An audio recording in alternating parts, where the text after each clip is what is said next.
And let's now get back to our special discussions on a lot of the arguments, the scams and other such related things that have been raging. We're now being joined by a very special guest, Mr. Kiran Karnik, former president of NASSCOM, somebody with an absolutely impeccable reputation, who was at one point associated with Devas, but who's now decided to announce his resignation. Now, sir, you've said that you are stepping down and you're resigning from the board of Devas, but at the same time, you've also said that you don't think there was anything actually wrong with that particular deal. Could you just tell us your reasons for stepping down and what you feel about the deal itself? I have resigned, Vikram. It will take effect in a couple of days. The reason I'm decided to quit has nothing to do with any concerns at all about the process and the procedure. From what I have seen, and I checked this out before I joined the board a couple of years ago or less, all the things that needed to be done have been followed and followed very carefully and correctly.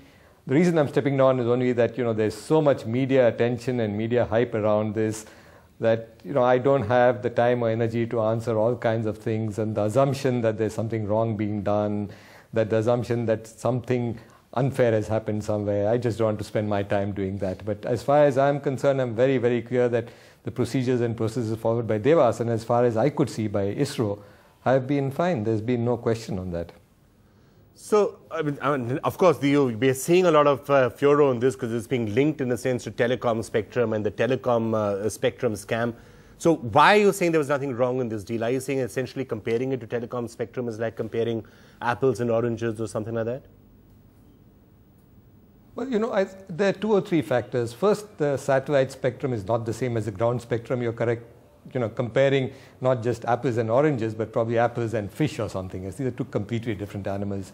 Second, at the time that the Devas made this proposal and started the concept, and even till the time the agreement was signed, it wasn't as if there was a queue of people waiting to get this service. Had there been, then one might have looked at, why Devas, why this price?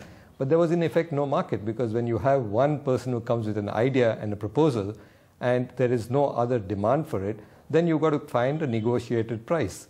Now, you can always quarrel whether what was put was right or wrong.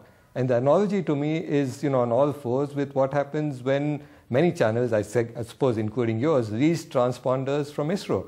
The lease is not an auction, and I'm sure you know that. There's no auction done for transponders to be provided to satellite broadcasters.